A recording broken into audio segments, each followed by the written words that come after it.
নমস্কার। ছায়া প্রকাশনীর ভিডিও ক্লাসে সমস্ত ছাত্রছাত্রীকে স্বাগত জানাচ্ছি। আমি নীলাঞ্জন দত্ত, ছায়া প্রকাশনীর নবম ও দশম শ্রেণীর ভৌত বিজ্ঞান ও পরিবেশ শিক্ষক বই দুটির লেখক। আজ আমরা নবম শ্রেণীর ভৌত বিজ্ঞান ক্লাসে দ্রবণ অধ্যায় থেকে কয়েকটি অংশ নিয়ে আলোচনা করব। আমাদের আজকের আলোচনার বিষয় হলো দ্রাব্যতা লেখচিত্র কাকে বলে। দ্রাব্যতা লেখচিত্র থেকে বিভিন্ন পদার্থের উষ্ণতা পরিবর্তনে জলে দ্রাব্যতার পরিবর্তন কেমন হয় সেটা আমরা লেখচিত্র থেকে দেখব। দ্রবণের শক্তিমাত্রার বিভিন্ন একক, শক্তিমাত্রা মানে গাঢ়ত্ব, কাজেই গাঢ়ত্বের বিভিন্ন একক নিয়ে আমরা আলোচনা করব। আর সবশেষে দ্রবণের শক্তিমাত্রা সংক্রান্ত গাণিতিক সমস্যার সমাধান। তাহলে কিভাবে গাণিতিক সমস্যার সমাধান করতে হয় সেটাও আমরা শিখব। তাহলে চলো আমরা শুরু করি আজকের পড়া। দ্রাব্যতা লেখ বা দ্রাব্যতা লেখচিত্র। দেখো, এক্স অক্ষ আর ওয়াই অক্ষ, এই এক্স অক্ষ বরাবর উষ্ণতা এবং ওয়াই অক্ষ বরাবর দ্রাব্যতা ধরে যদি আমরা দ্রাব্যতা নির্দেশক বিভিন্ন বিন্দুগুলো এই লেখ কাগজে স্থাপন করি, তাহলে আমরা উষ্ণতা এবং দ্রাব্যতার সম্পর্ক বিশিষ্ট যে লেখচিত্র পাবো তাকেই দ্রাব্যতা লেখচিত্র বলে। তাহলে জিনিসটা কিভাবে করা হয় একটু দেখো। ধরা যাক আমরা এই এক্স অক্ষ বরাবর উষ্ণতার বৃদ্ধি ধরেছি এবং উষ্ণতা ডিগ্রি সেন্টিগ্রেডে আমরা রেকর্ড করছি, এবং দ্রাব্যতা তোমরা জানো গ্রাম পার 100 গ্রাম, এইভাবে দ্রাব্যতা প্রকাশ করা হয়। এবার কোনো একটা দ্রাবের, ধরা যাক জলে দ্রাব্যতা আমরা দেখছি, তাহলে আমরা কয়েকটা উষ্ণতায়, ধরা যাক এই উষ্ণতায় এর দ্রাব্যতা নির্দেশক বিন্দু এখানে পাওয়া গেল, তারপরে এর থেকে একটু বেশি উষ্ণতায় দ্রাব্যতা নির্দেশক বিন্দু আরেকটা এখানে পাওয়া গেল, আরেকটু বেশি উষ্ণতায় গিয়ে দ্রাব্যতা নির্দেশক বিন্দু এখানে একটা পাওয়া গেল। তাহলে আমরা এই বিন্দুগুলো পরপর যোগ করে দিয়ে যে রেখাটা পাবো সেটাকেই বলা হবে এই দ্রাব্যতা লেখচিত্র। এই দ্রাবকে, যদি দ্রাবকটা জল হয় তাহলে জলের মধ্যে এই দ্রাবের দ্রাব্যতা লেখচিত্র। সেই লেখচিত্র থেকে আমরা কি দেখতে পাচ্ছি? বিভিন্ন উষ্ণতায় তার দ্রাব্যতার কিরকম পরিবর্তন হচ্ছে। ধরা যাক এই উষ্ণতা, ধরা যাক এটা T1, এই উষ্ণতায় তার দ্রাব্যতা পাওয়া যাচ্ছে এটা। আবার ধরো এই T2 উষ্ণতা, তাহলে তার দ্রাব্যতা পাওয়া যাচ্ছে এই বিন্দুতে। তাহলে আমরা এখানে দেখতে পাচ্ছি উষ্ণতা যত বাড়ছে এর দ্রাব্যতাও কিভাবে বাড়ছে। আশা করি দ্রাব্যতা লেখচিত্র মানে কি এটা তোমরা বুঝতে পারবে। তাহলে এবারে আমরা আলোচনা করি দ্রাব্যতা লেখচিত্র থেকে আমরা কি কি জানতে পারি, বা দ্রাব্যতা লেখচিত্রের উপযোগিতা। দ্রাব্যতা লেখচিত্রের উপযোগিতা, 1 নম্বর উপযোগিতা, আমরা বাস্তব পরীক্ষা না করেই যদি আমাদের হাতে একটা দ্রাব্যতা লেখচিত্র থাকে, সেখান থেকে কোনো একটা দ্রাবের, কোনো একটা নির্দিষ্ট দ্রাবকে বিভিন্ন উষ্ণতায় দ্রাব্যতা কত হবে সেটা বার করে ফেলতে পারি। ধরা যাক আমাদের কাছে এরকম একটা লেখচিত্র আছে কোনো একটা দ্রাবের দ্রাব্যতা সম্পর্কে, এটা উষ্ণতা আর এটা দ্রাব্যতা। তা আমাদের কাছে ধরা যাক একটা এইরকম লেখচিত্র আছে, কোন একটি বিশেষ দ্রাবের কোন একটি দ্রাবকে দ্রাব্যতা। তাহলে এই লেখচিত্রটা আঁকার সময় কয়েকটা বিন্দু ধরে সেগুলোকে রেখা দিয়ে যোগ করে আমরা দ্রাব্যতা লেখচিত্র বার করেছিলাম। কিন্তু লেখচিত্রটা আঁকা হয়ে যাওয়ার পর আমরা যে কোনো উষ্ণতায়, ধরা যাক এই উষ্ণতায় দ্রাব্যতা কত হবে সেটা যেমন বার করে ফেলতে পারি, এই উষ্ণতায় দ্রাব্যতা কত হবে, এই উষ্ণতায় দ্রাব্যতা কত হবে সেটাও বার করে ফেলতে পারি। কাজেই দ্রাব্যতা লেখচিত্র যদি আমাদের কাছে থাকে তাহলে আমাদের আর পরীক্ষা করার দরকার হয় না। যে কোনো উষ্ণতাতেই ওই দ্রাবের, ওই নির্দিষ্ট দ্রাবকে দ্রাব্যতা কত হবে সেটা আমরা সহজেই বার করে ফেলতে পারি। ঠিক আছে। দ্বিতীয় হচ্ছে, ধরা যাক এটা যেমন একটা দ্রাবের দ্রাব্যতা লেখ, এরকম দ্বিতীয় আরেকটা দ্রাবের দ্রাব্যতা লেখ ধরা যাক এইরকম।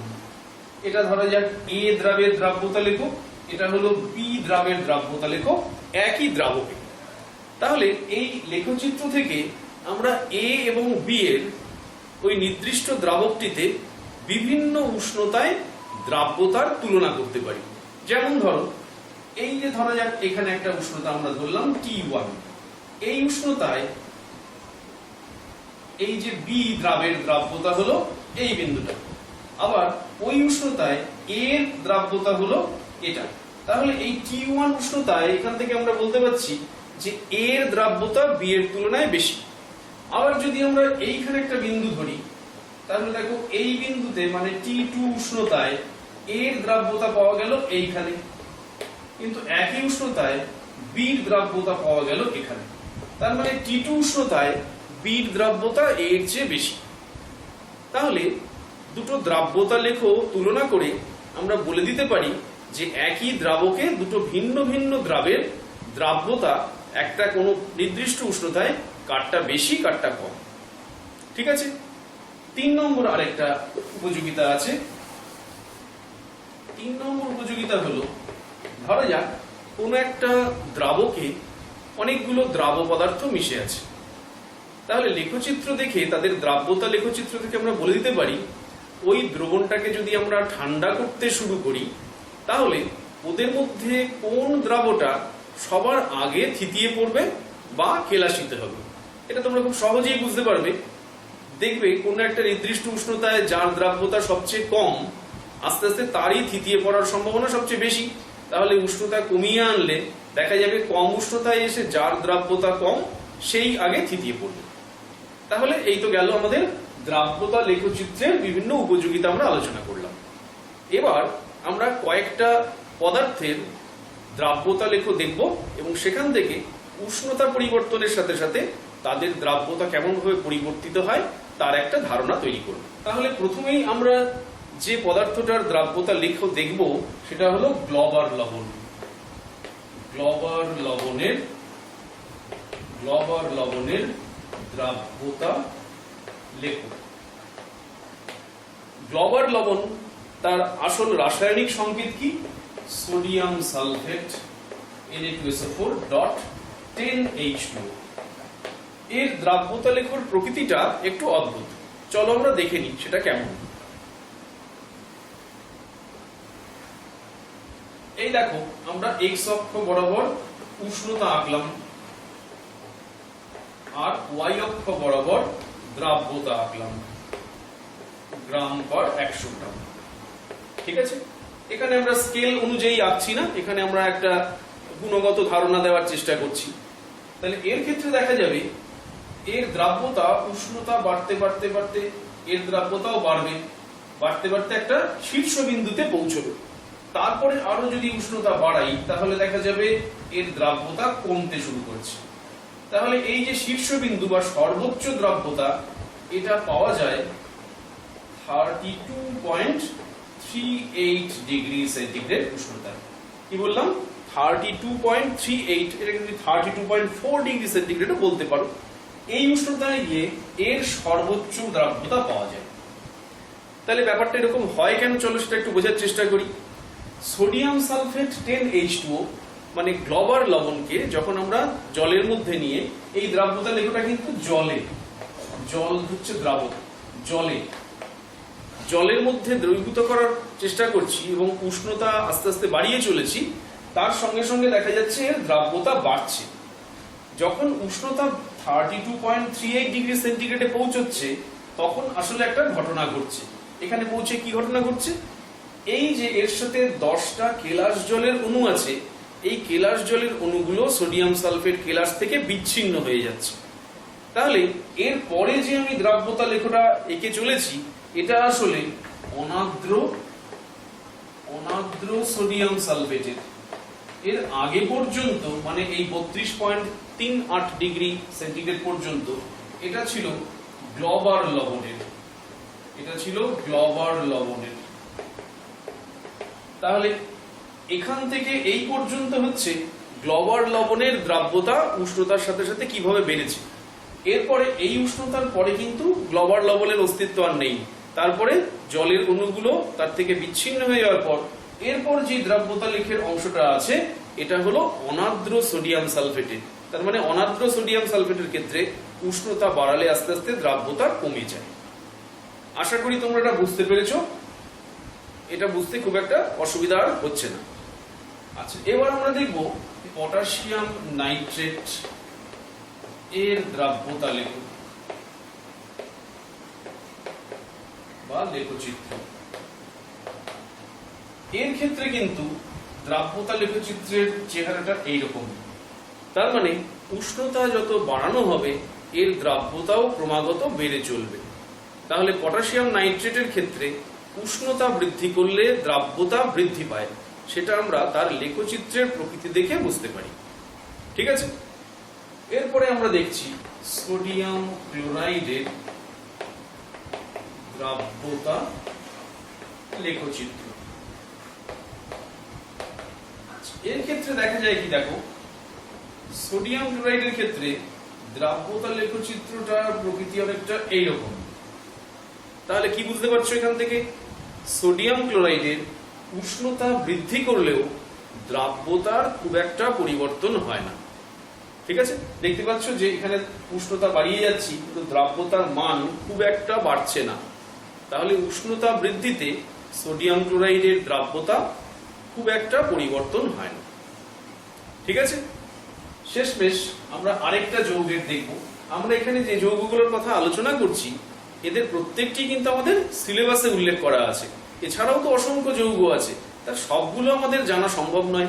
আমাদের এই নবম শ্রেণীতে এই কটি যৌগের কথাই বলা আছে সিলেবাসে, সেগুলি আমরা আলোচনা করছি। তাহলে এরপরে আছে ক্যালসিয়াম হাইড্রক্সাইডের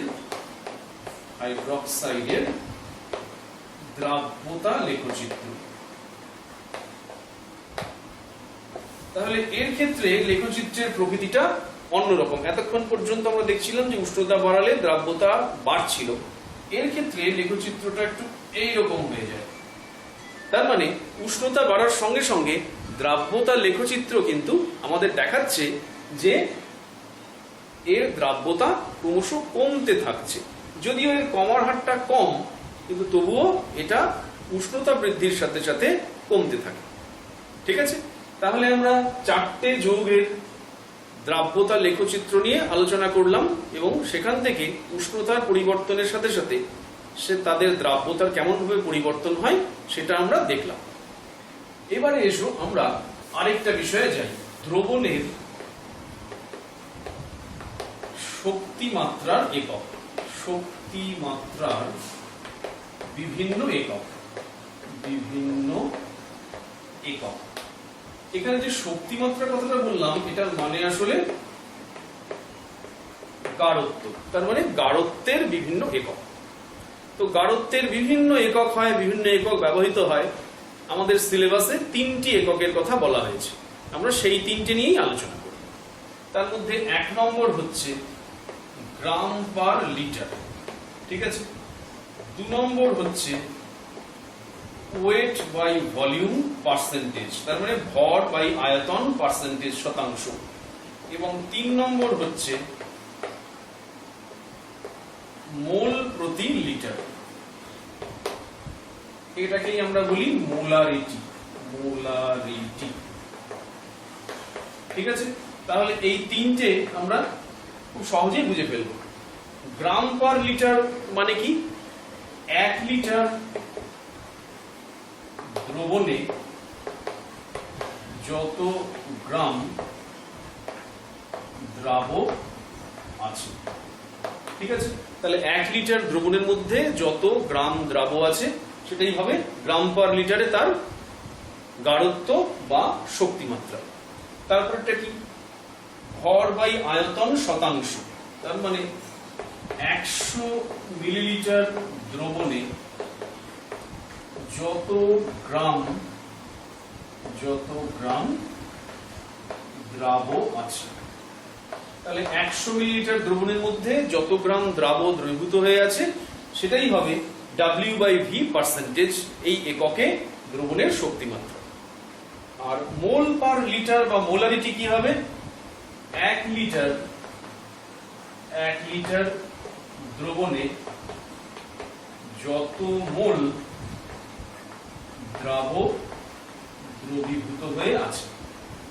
তাহলে এই হলো তিনটে শক্তিমাত্রার একক। এবার আমরা একটা গাণিতিক সমস্যা সমাধান করে এই তিনটের ধারণাটাকে আরেকটু পরিষ্কার করব। ঠিক আছে, চলো একটা গাণিতিক সমস্যা আলোচনা করা যাক।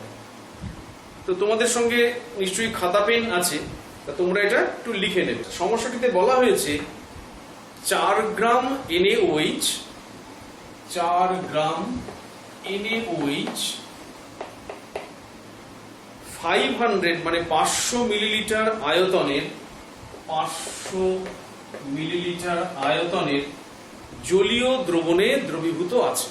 তাহলে কি বলা হয়েছে, 500 মিলিলিটার জলীয়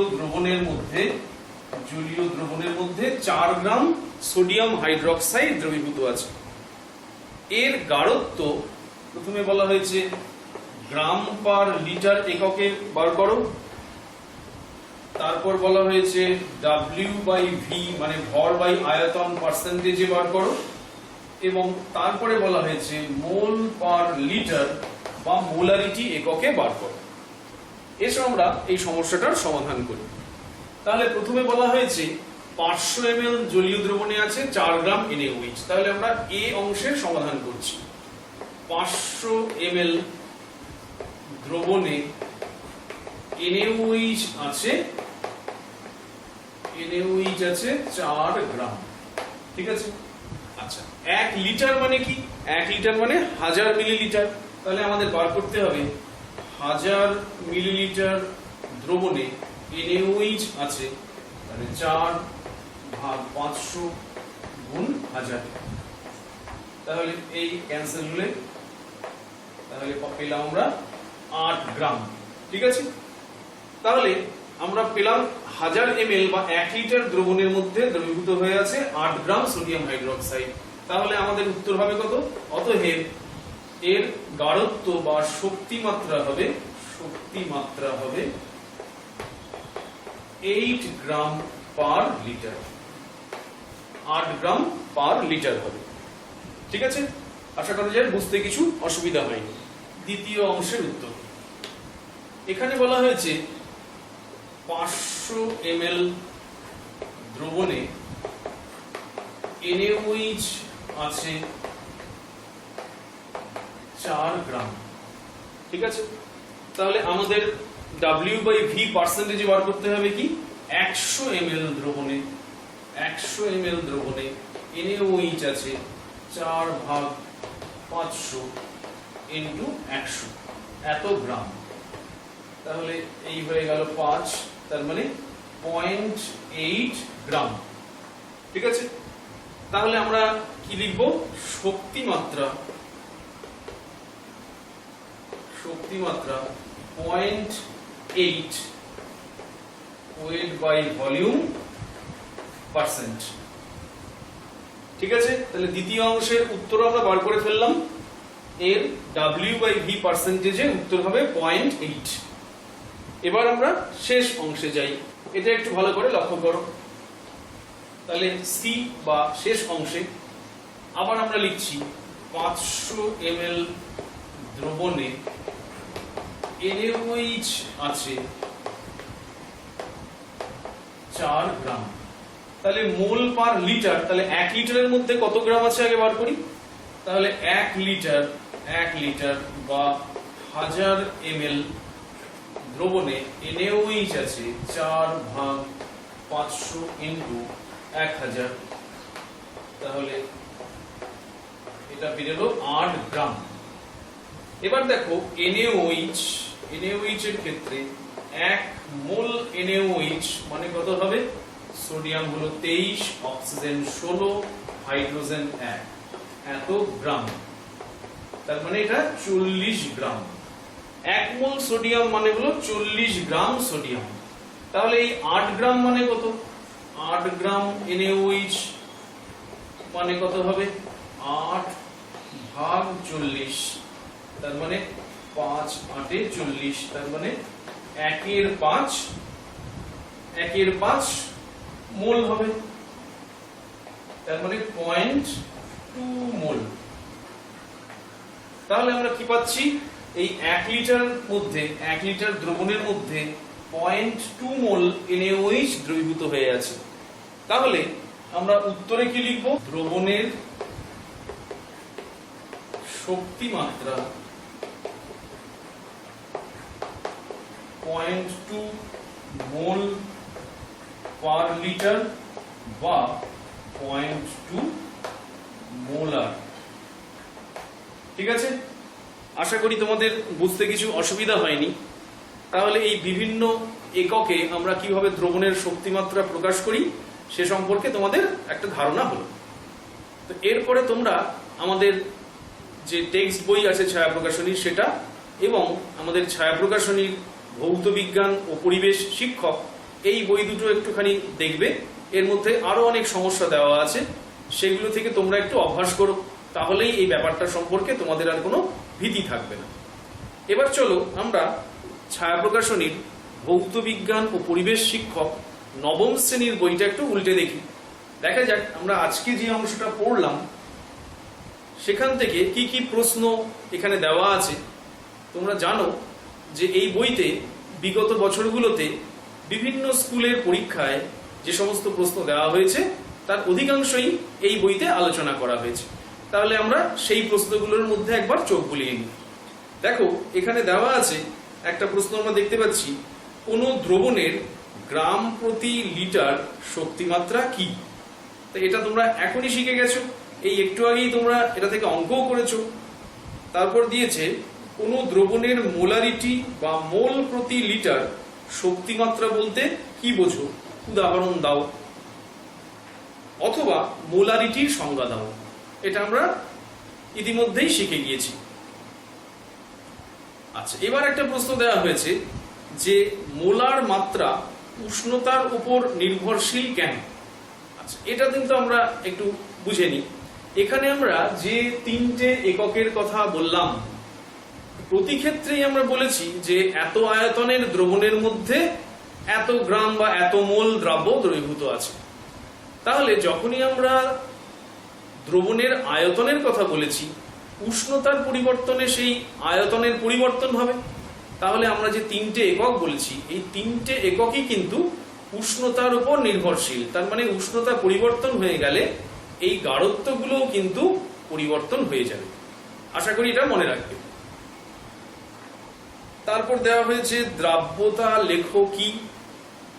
গ্লবার লবণের দ্রাব্যতা উষ্ণতার সাথে কিভাবে পরিবর্তিত হয় তা লেখচিত্রের সাহায্যে দেখাও ও ব্যাখ্যা করো। এটা আমরা সবিস্তারে আলোচনা করেছি। জলে পটাশিয়াম নাইট্রেট এবং সোডিয়াম ক্লোরাইডের দ্রাব্যতা লেখো আঁকো। লেখো থেকে উষ্ণতার পরিবর্তনে এদের দ্রাব্যতার কেমন পরিবর্তন হয় তা লেখো। তাহলে সেগুলোও আমরা আলোচনা করেছি। তারপর দেওয়া হয়েছে উষ্ণতা পরিবর্তনের সঙ্গে জলে ক্যালসিয়াম হাইড্রোক্সাইডের দ্রাব্যতা কিভাবে পরিবর্তিত হয় তা দ্রাব্যতা লেখো সহযোগে বিবৃত করো। তাহলে এটা আমরা ইতিমধ্যেই আলোচনা করেছি। আরেকটা প্রশ্ন দেখতে পাচ্ছি, দ্রাব্যতা লেখোর প্রয়োজনীয়তা বা উপযোগিতাগুলি উল্লেখ করো। তাহলে আমরা 1, 2, 3 মোট 3টে উপযোগিতার কথা উল্লেখ করেছি। তাহলে দেখা যাচ্ছে যে আমরা বিগত বছরগুলোতে যে সমস্ত প্রশ্ন এসেছে তার সবগুলোই আলোচনা করে নিয়েছি। কাজেই এই অংশ থেকে আশা করি কোনো প্রশ্ন এলে তার উত্তর করতে তোমাদের অসুবিধা হবে না। সবাই ভালো থেকো, আবার তোমাদের সাথে পরবর্তী ক্লাসে দেখা হচ্ছে।